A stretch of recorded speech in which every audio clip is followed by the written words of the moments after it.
तो hello everyone, कैसे हैं आप सभी? स्वागत है आप सभी का। वेलकम करते हैं आप सभी का आज की इस नई क्लास।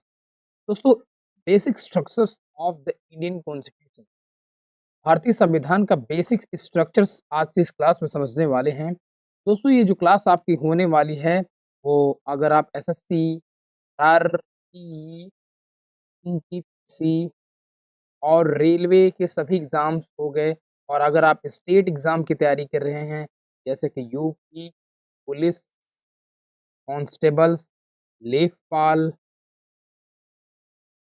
और किसी भी एग्ज़ाम की तैयारी कर रहे हैं, तो ये आज की क्लास भारतीय संविधान की क्लास, भारतीय संविधान की क्लास जो हो रही है आप लोगों की, यह ऑल डिफेंस के अगर स्टूडेंट्स हैं, जिनमें कि डिफेंस जो स्टूडेंट्स हैं, उनके लिए भी क्लास इम्पोर्टेंट होने वाली है। दोस्तों, आज की इस क्लास में हम पढ़ेंगे बेसिक स्ट्रक्चर्स, कॉन्स्टिट्यूशंस कैसे बनता है। हम शुरुआत करेंगे लोकतंत्र से, डेमोक्रेसी से।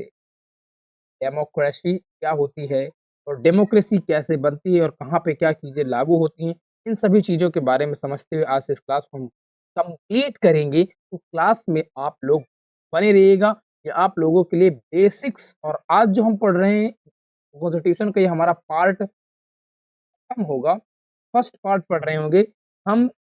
हिस्ट्री पढ़ रहे थे, तो मिडेवल हिस्ट्री में हमने औरंगजेब खत्म कर लिया है। आज की इस क्लास में हम बेसिक स्ट्रक्चर ऑफ कॉन्स्टिट्यूशन पढ़ने वाले हैं। तो अब हम भारतीय संविधान में पॉलिटी, यहाँ से भी क्वेश्चंस बनते हैं, तो आज इस क्लास में हम यहाँ से पढ़ेंगे। तो चलिए स्टार्ट करते हैं। तो basic structure of Indian constitutions, आइए पहले समझते हैं लोकतंत्र क्या होता है और लोकतंत्र किसे कहते हैं। लोकतंत्र क्या है? Democracy, what is democracy? लोकतंत्र किसे कहते हैं? लोकतंत्र क्या है? देखिए, लोकतंत्र पहली बात तो किसी भी राज्य, किसी भी देश, कोई भी देश चलता है तो किसी न किसी शासन या तो कानून से चलता है, ठीक है? कानून से चलता है। लोकतंत्र बेसिकली है क्या चीज़? लोकतंत्र देखो, शासन व्यवस्था है, इसमें जनता सर्वोच्च शक्ति होती है और सरकार द्वारा, जनता द्वारा चुनी। इसे कह सकते हैं कि जनता के द्वारा, जनता के लिए शासन कहा जाता है, ठीक है? जनता के द्वारा, जनता के लिए शासन कहा जाता है। मतलब लोकतंत्र क्या होगा? मतलब ऐसा राज्य, कोई भी अगर राज्य है, कोई भी स्टेट है, तो उसके क्षेत्र पर जितने रहने वाले लोग हैं, जितने भी, एक मान लीजिए कॉन्स्टिट्यूएंसी में जितने भी सारे लोग रहते हैं, वह अपने क्षेत्र से कोई ना कोई एक राजा चुनेंगे और उस राजा को चुन करके, ऐसे क्या होता है कि जैसे मान लीजिए कोई निर्णय लेना हो आप लोगों को, और इस जनता से पूरा कह दिया जाए कि चलिए 10 आम हैं और कौन-कौन खाएगा, तो सबके मत तो अपने-अपने अलग रहेंगे। लेकिन ऐसा व्यक्ति हो, कोई ऐसा एक व्यक्ति हो, जो पढ़ा-लिखा, समझदार और बुद्धिमत्ता से तेज हो, लोग उसको चुन लें कि आप डिसाइड कर लो कि हम वही मान लेंगे। तो जनता का एक ऐसा मत, मतलब मतों के द्वारा, जनता द्वारा जो चुना गया एक प्रतिनिधि होता है, वहीं पर क्या होना चाहिए, वह चुन सकता है। तो समझ में आई? मतलब जो जिस देश, जिस राज्य की है, मान लीजिए एक राज्य है, उस राज्य के लोगों द्वारा किसी व्यक्ति को चुना जाना या उनके द्वारा शासन, तो ये एक तरफ से कहा जा सकता है कि वह राज्य जिसमें पूर्ण जो शासन कौन करेगा, उसके द्वारा कौन चुना जाएगा, एक प्रतिनिधि चुना जाएगा, प्रतिनिधि शासन चलाएगा, लेकिन जो मेन हस्तक्षेप किसका होगा? वो जनता का। तो सीधे तौर से हम यही कह सकते हैं कि जनता के लिए जनता का शासन ही लोकतंत्र होता है, ठीक है? बेसिकली जो लोकतंत्र होता है, लोकतंत्र के मुख्य 4 स्तंभ होते हैं। 4 पिलर्स ऑफ डेमोक्रेसी। डेमोक्रेसी के 4 पिलर्स होते हैं।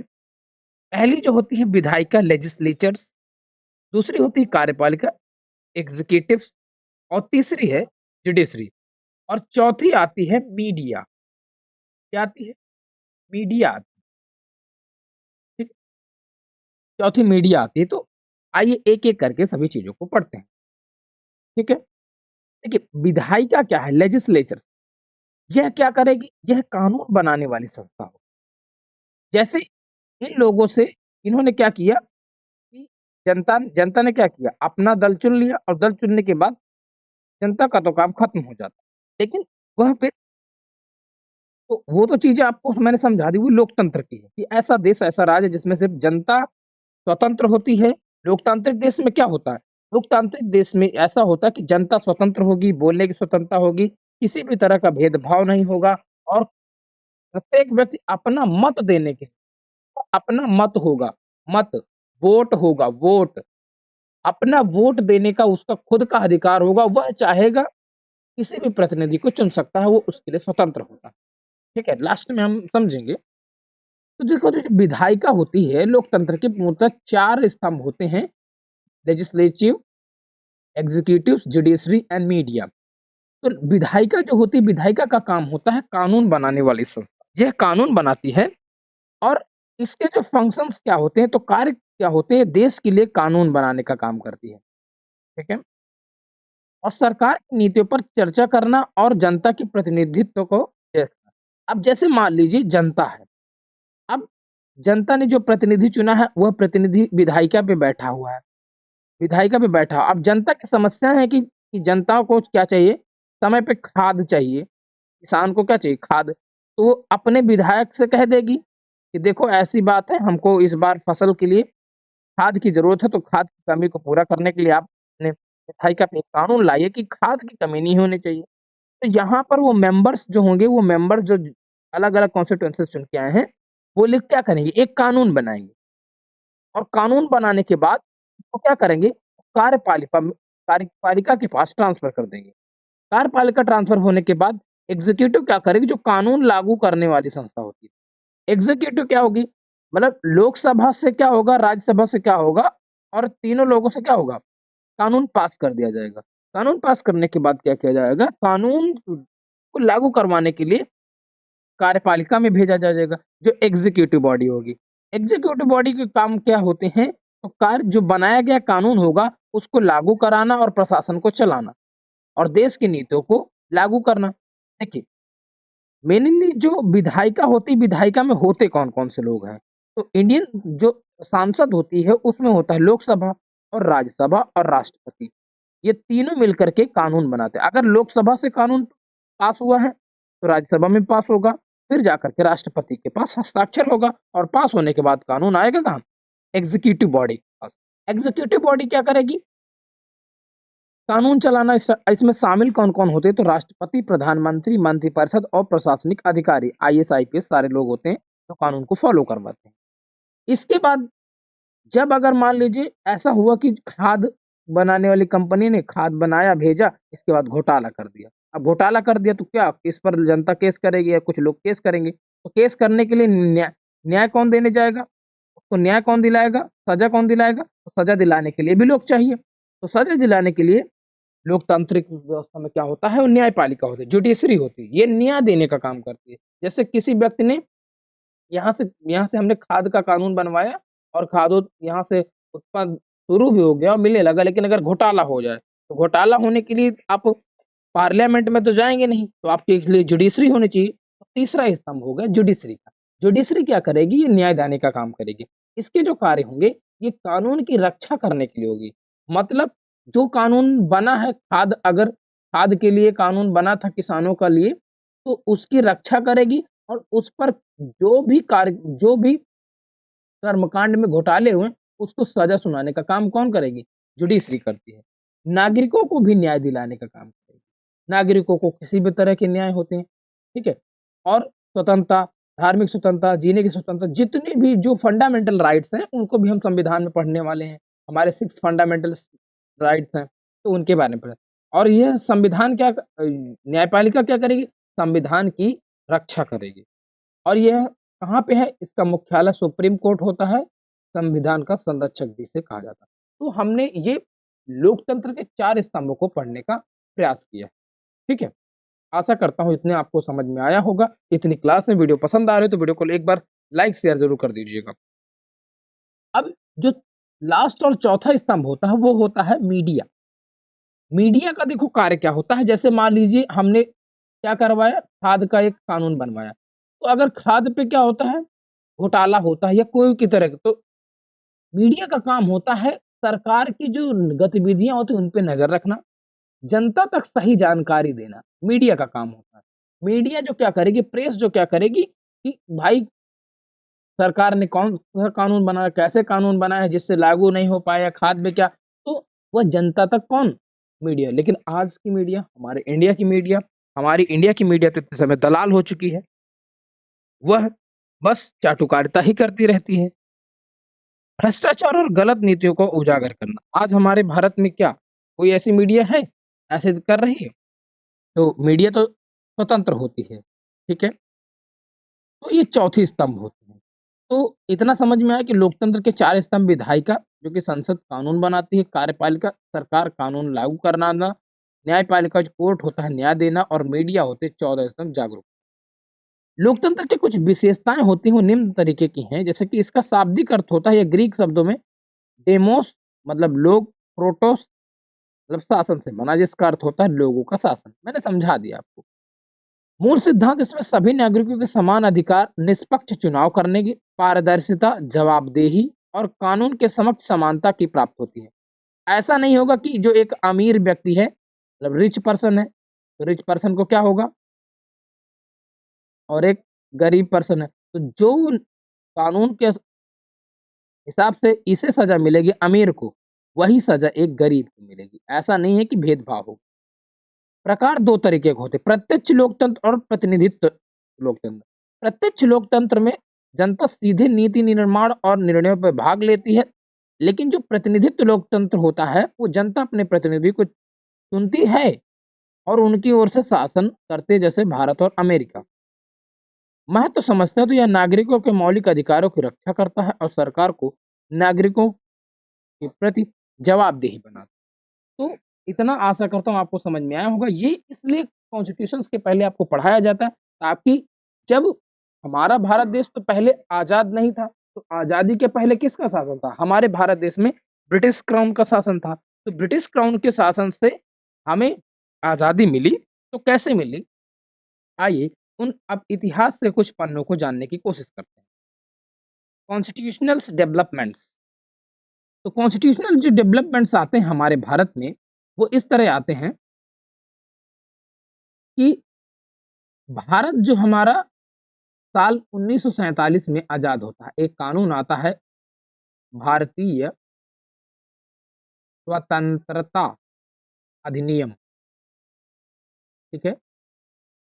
अधिनियम 1947 और 1947 में भारत को 15 अगस्त 1947 को अंग्रेज आज़ाद तो कर देते हैं, लेकिन आज़ाद कर देने के बाद भारत तो एक काफ़ी बड़ी बॉडी है, क्योंकि भारत के पास काफ़ी चीज़ें लगती थी उस समय, ठीक है?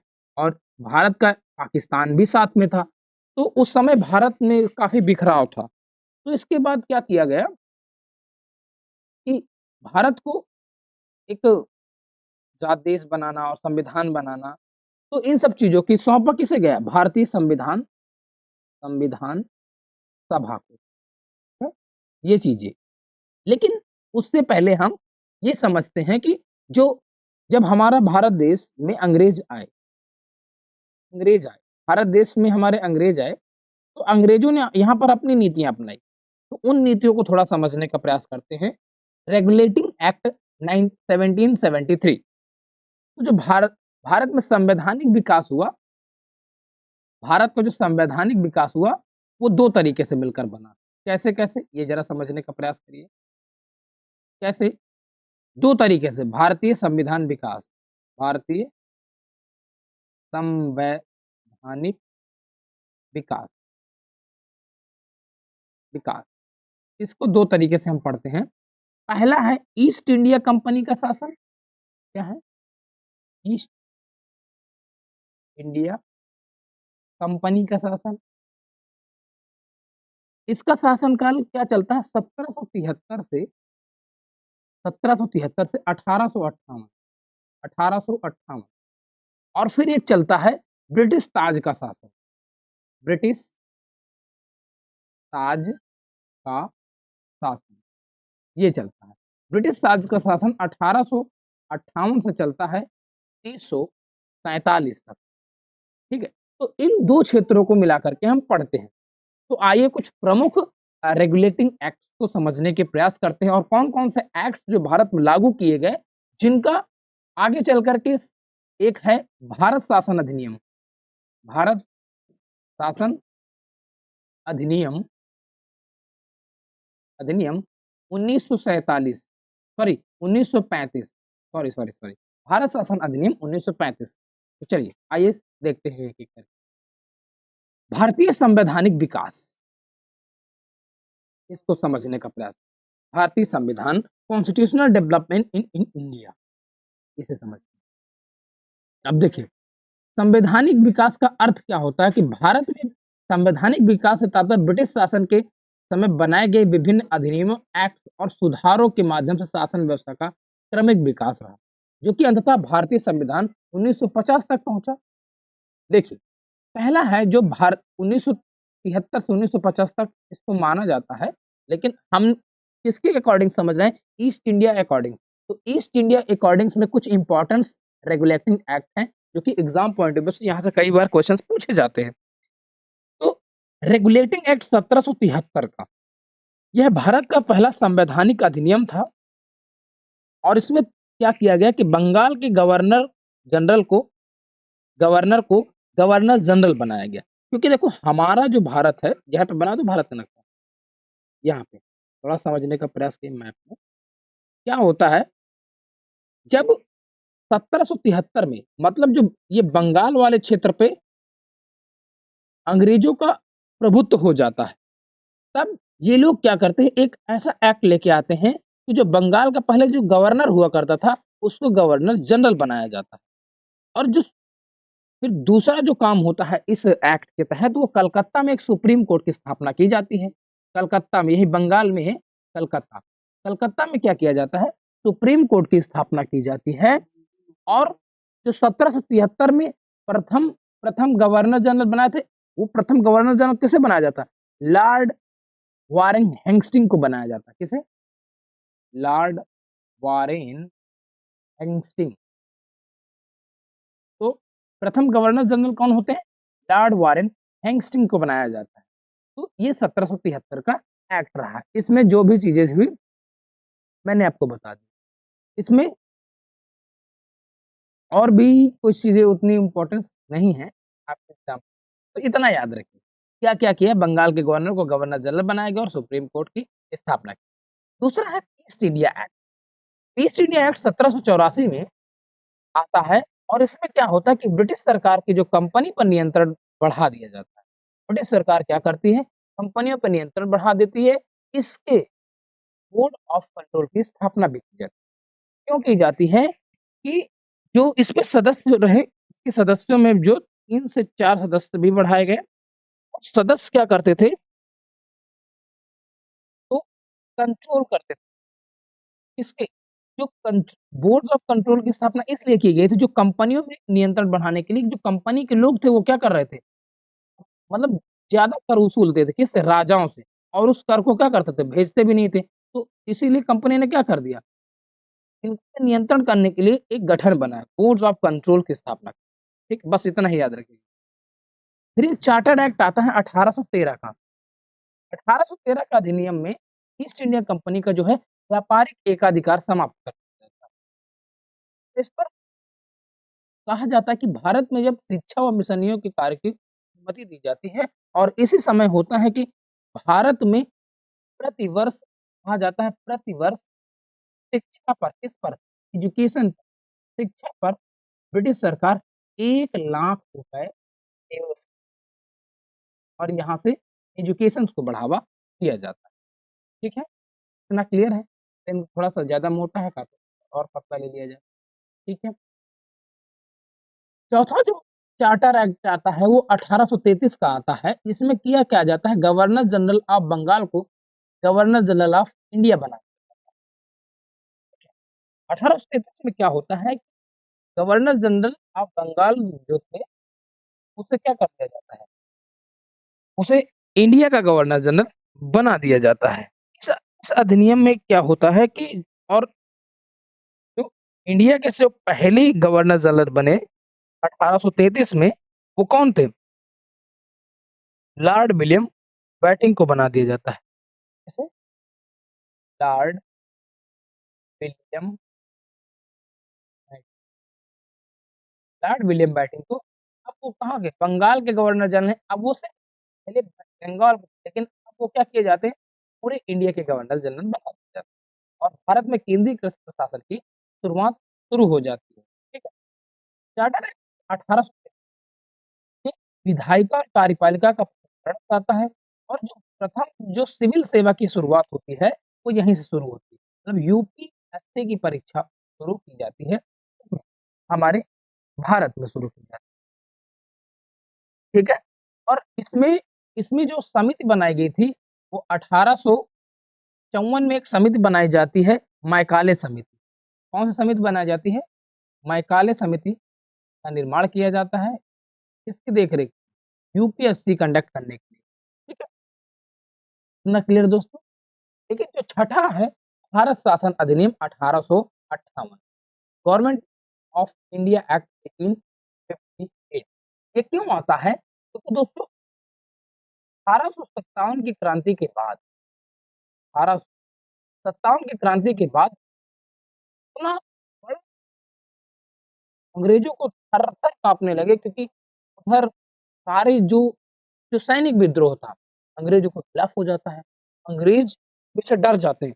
नहीं, अगर जिस तरह की 1857 की क्रांति की हुई, कहीं ऐसा ना हो कि अगर पूरे भारतीय जाग गए, 1857 क्रांति का समर्थन दे दिए, तो हम तो 1857 में ही भाग जाते या देश को छोड़ना पड़ जाता। लेकिन अंग्रेजों ने 1857 क्रांति को दबाया।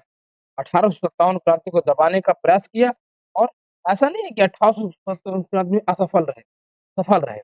तो इसमें क्या किया जाता है, ईस्ट इंडिया का जो कंपनी का शासन था, वो कंपनी के शासन को खत्म कर दिया जाता है और खत्म करने के बाद सीधे जो था, भारत से जो ब्रिटिश क्राउन के अधीन चला जाता है शासन।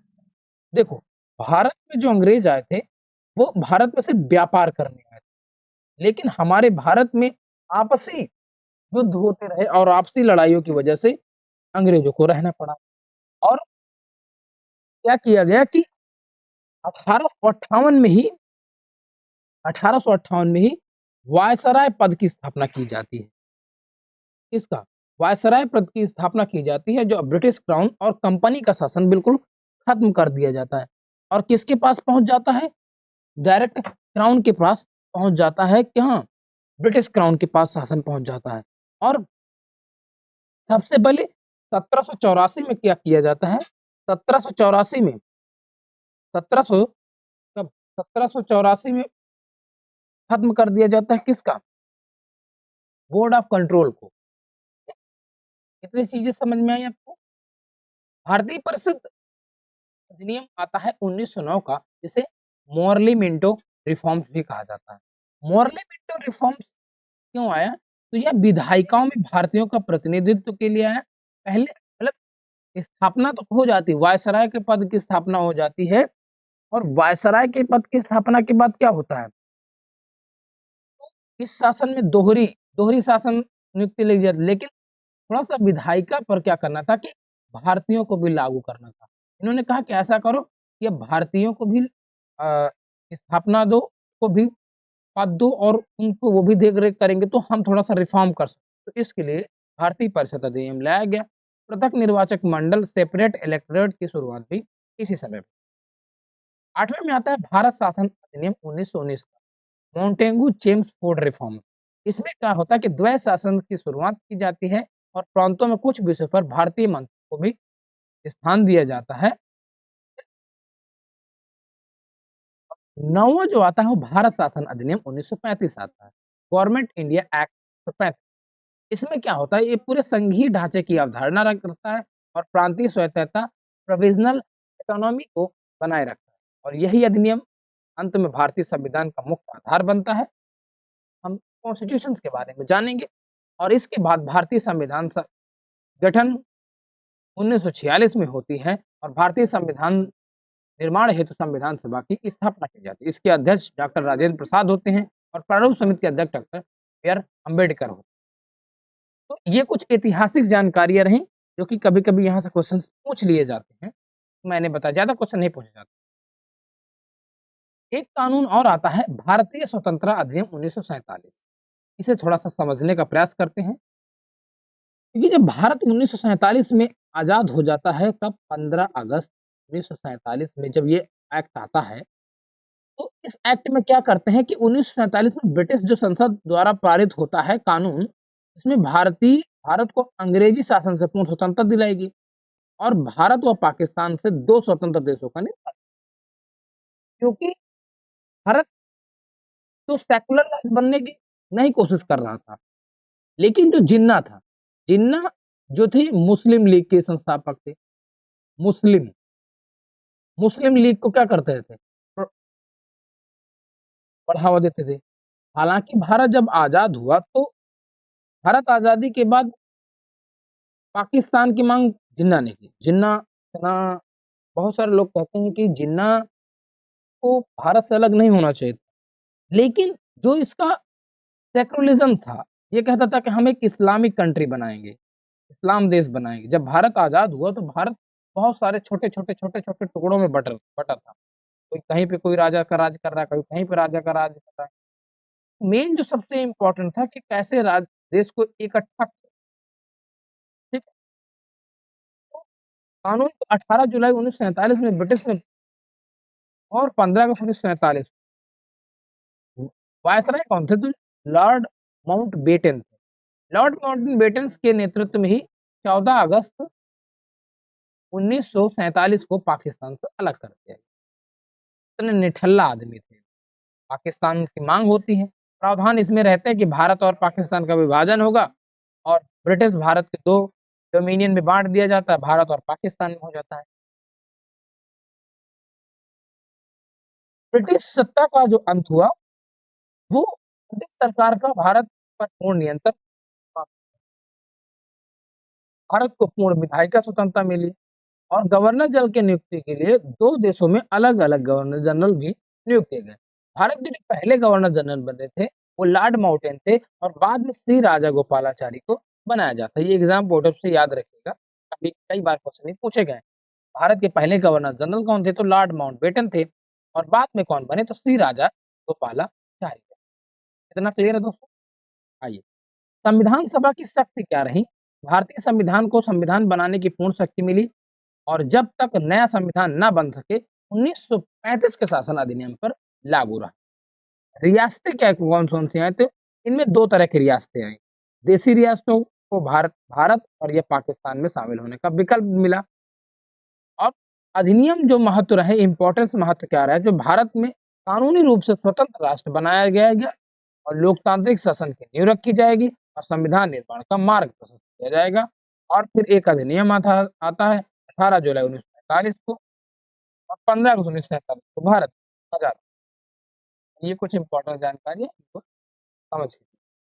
तो आज की इस क्लास में हमने संपूर्ण ऐतिहासिक जानकारी को समझने का प्रयास किया है।